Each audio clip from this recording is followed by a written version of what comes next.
Hello guys, एक बार फिर से स्वागत है आपके अपने YouTube channel Devendra Singh GS पर। तो हमने अभी तक पिछले 5 मंथ्स के इम्पॉर्टेंट डेज़ को विद कॉन्सेप्ट कवर कर चुके हैं। अगर आपने इसके पहले के वीडियोस को नहीं देखा है तो उसका लिंक डिस्क्रिप्शन में नीचे दिया गया है, आप उसे जाकर देख सकते हैं। तो आज की इस वीडियो में जून के प्रमुख दिवस को पढ़ेंगे तथा उसके साथ ही साथ अन्य महत्वपूर्ण बिंदुओं को भी डिस्कस करेंगे जो कि किसी भी कम्पिटिटिव एग्ज़ाम के लिए मोस्ट इम्पॉर्टेंट है। तो चलिए शुरू करते हैं। 1 जून को विश्व दुग्ध दिवस मनाया जाता है। इसे संयुक्त राष्ट्र खाद्य व कृषि संगठन के द्वारा 1 जून को विश्व दुग्ध दिवस मनाने की घोषणा की गई थी। विश्व दुग्ध दिवस मनाने का उद्देश्य क्या है? तो इसका उद्देश्य है विश्व में दूध के उत्पादन को बढ़ाना तथा हमारे स्वास्थ्य में दूध के महत्व को समझाना, ये इसका उद्देश्य है। भारत में दुग्ध उत्पादन को बढ़ावा देने के लिए 1970 में दुग्ध क्रांति की शुरुआत हुई, जिसके जनक वर्गीस कुरियन हैं। दूध क्रांति को श्वेत क्रांति, व्हाइट रेवोल्यूशन, ऑपरेशन फ्लड आदि नामों से भी जाना जाता है। अब हम कुछ इंपॉर्टेंट पॉइंट्स की बात करते हैं। भारत में राष्ट्रीय डेयरी अनुसंधान संस्थान, जिसे हम नेशनल डेयरी रिसर्च इंस्टीट्यूट के नाम से जानते हैं, ये हरियाणा के करनाल में स्थित है। दूसरा हम बात करते हैं अमूल के बारे में। तो अमूल, जिसे हम आनंद मिल्क यूनियन लिमिटेड के नाम से जानते हैं, ये गुजरात के आनंद में स्थित है। इसके संस्थापक वर्गीस कुरियन है और भारत में ये एक प्रकार की सहकारी संस्था है।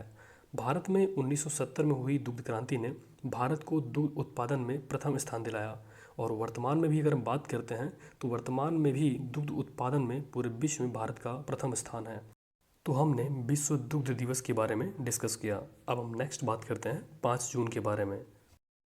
तो 5 जून को विश्व पर्यावरण दिवस मनाया जाता है। इसका उद्देश्य क्या है? तो इसका उद्देश्य है विश्व में पर्यावरण संरक्षण के प्रति जागरूकता फैलाना, ये इसका उद्देश्य है। क्योंकि विश्व में लगातार प्रदूषण बढ़ता जा रहा है। इसी बढ़ते प्रदूषण के कारण प्रकृति पर खतरा मंडरा रहा है।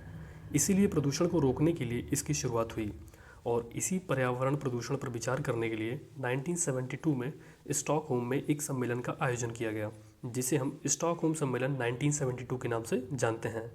यह पर्यावरण संरक्षण के लिए वैश्विक स्तर पर उठाया गया पहला कदम था।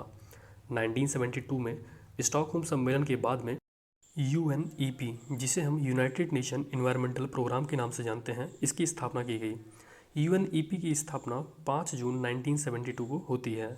इसका मुख्यालय नैरोबी की राजधानी केन्या में स्थित है। UNEP के बाद भारत ने भी पर्यावरण संरक्षण के लिए 1986 में एक एक्ट बनाया, जिसे हम पर्यावरण संरक्षण अधिनियम 1986 के नाम से जानते हैं। इसका उद्देश्य पर्यावरण का संरक्षण व पर्यावरण की सुरक्षा करना था। विश्व पर्यावरण दिवस 2022 की थीम की बात करें तो इसकी थीम है ओनली वन अर्थ। ये विश्व पर्यावरण दिवस 2022 की थीम है।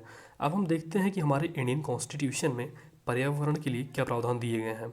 तो हमारे इंडियन कॉन्स्टिट्यूशन के पार्ट 4A में और आर्टिकल 51A में फंडामेंटल ड्यूटीज़ दी गई हैं, मौलिक कर्तव्य दिए गए हैं, जिसे 42 कॉन्स्टिट्यूशनल अमेंडमेंट एक्ट 1976 के द्वारा जोड़ा गया। वर्तमान में इंडियन कॉन्स्टिट्यूशन में 11 मौलिक कर्तव्य दिए गए हैं, जिसमें पर्यावरण के संबंध में नागरिकों का मौलिक कर्तव्य है कि पर्यावरण की रक्षा करें। ये हमारा फंडामेंटल ड्यूटी है। अब हम नेक्स्ट बात करते हैं 7 जून के बारे में। 7 जून को विश्व खाद्य सुरक्षा दिवस मनाया जाता है। इसका उद्देश्य क्या है? तो इसका उद्देश्य है विश्व में खाद्य सुरक्षा के प्रति जागरूकता बढ़ाना, ये इसका उद्देश्य है। भारत में खाद्य सुरक्षा एवं मानक अधिनियम 2006 में बनाया गया। इसी एक्ट के द्वारा FSSAI की स्थापना की गई, जिसे हम बोलते हैं food safety and standards authority of India. इसका हेडक्वार्टर नई दिल्ली में है और ये एक प्रकार की अथॉरिटी है, प्राधिकरण है, जो स्वास्थ्य परिवार कल्याण मंत्रालय के अंतर्गत आता है। अब हम नेक्स्ट बात करते हैं 12 जून के बारे में। 12 जून को बाल श्रम निषेध दिवस मनाया जाता है। इसका उद्देश्य क्या है? तो इसका उद्देश्य है 14 वर्ष से कम उम्र के बच्चों को बाल श्रम का निषेध तथा उन्हें शिक्षा के प्रति और भविष्य में आगे बढ़ने के लिए जागरूक करना, ये इसका उद्देश्य है। बात करते हैं बाल श्रम होता क्या है। तो आमतौर पर मजदूरी के भुगतान के बिना या भुगतान के साथ बच्चों से शारीरिक कार्य करवाना बाल श्रम कहलाता है। इसी बाल श्रम को रोकने के लिए भारत में 1986 में एक एक्ट बनाया गया, जिसे बाल श्रम निषेध अधिनियम 1986 के नाम से जाना जाता है। बाल श्रम के कारण की बात करें तो निर्धनता और अशिक्षा, ये 2 मूलभूत कारण हैं बाल श्रम के। क्योंकि जब तक भुखमरी समाप्त नहीं होगी और नागरिक शिक्षित नहीं होंगे, तब तक यह समस्या ऐसे ही बनी रहेगी। इसीलिए किसी भी देश के नागरिकों के लिए एजुकेशन बहुत ही महत्वपूर्ण है। अब हम नेक्स्ट बात करते हैं 14 जून के बारे में। 14 जून को विश्व रक्तदाता दिवस मनाया जाता है। इसका उद्देश्य क्या है? तो इसका उद्देश्य है रक्तदान को बढ़ावा देना। रक्तदान अवश्य करना चाहिए, क्योंकि रक्तदान करने से आप दूसरों का जीवन बचाते हैं, साथ ही साथ स्वयं के स्वस्थ रखने में भी मदद मिलती है। अब हम बात करते हैं विश्व रक्तदाता दिवस क्यों मनाया जाता है। तो कार्ल लैंडस्टीनर के जन्म दिवस को विश्व रक्तदाता दिवस के रूप में मनाया जाता है, क्योंकि कार्ल लैंडस्टीनर ने ब्लड ग्रुप की खोज की थी। इसीलिए इन्हें 1930 में नोबेल पुरस्कार से भी सम्मानित किया जा चुका है। अब हम कुछ इंपॉर्टेंट पॉइंट्स की बात करते हैं। ओ नेगेटिव ब्लड ग्रुप को सर्वदाता और AB प्लस ब्लड ग्रुप को सर्वग्राही ब्लड ग्रुप के नाम से जाना जाता है। ओ नेगेटिव ब्लड ग्रुप को यूनिवर्सल डोनर भी कहते हैं। ओ नेगेटिव ब्लड ग्रुप की इम्पॉर्टेंस की बात करें तो जब किसी नवजात बच्चे की या किसी भी व्यक्ति को इमरजेंसी में ब्लड की आवश्यकता होती है, जिसे उसके ब्लड ग्रुप के बारे में जानकारी ना हो, तो उसे ओ नेगेटिव ब्लड दिया जा सकता है। भारत में सिर्फ 7% लोगों का ब्लड ग्रुप ओ नेगेटिव है, इसीलिए इसे यूनिवर्सल डोनर के नाम से भी जानते हैं। अब हम नेक्स्ट बात करते हैं 21 जून के बारे में। 21 जून को अंतर्राष्ट्रीय योग दिवस मनाया जाता है। इसका उद्देश्य क्या है? तो इसका उद्देश्य है शारीरिक और मानसिक कल्याण के लिए योग के बारे में जागरूकता फैलाना, ये इसका उद्देश्य है।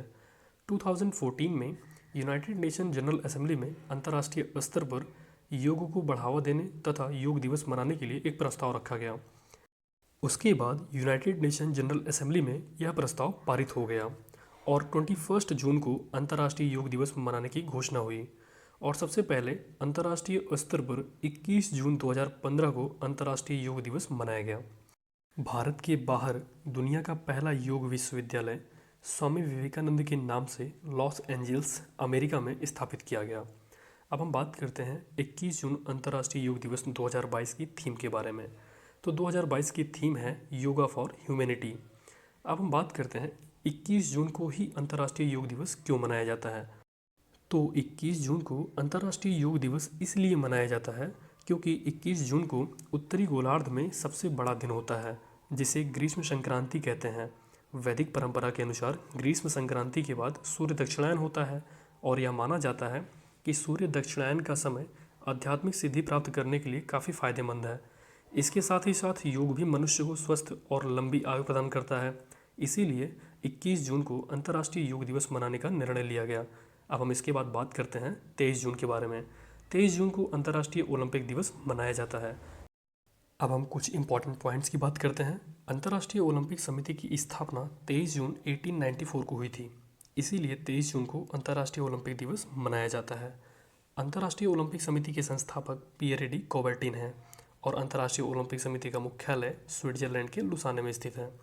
प्रेजेंट टाइम में अंतर्राष्ट्रीय ओलंपिक समिति के जो अध्यक्ष हैं उनका नाम है थॉमस बॉक।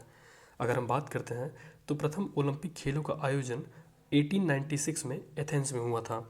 और 23 जून अंतर्राष्ट्रीय ओलंपिक दिवस 2022 की थीम की बात करें तो इसकी थीम है एक साथ एक शांतिपूर्ण दुनिया के लिए। ये 2022 की थीम है।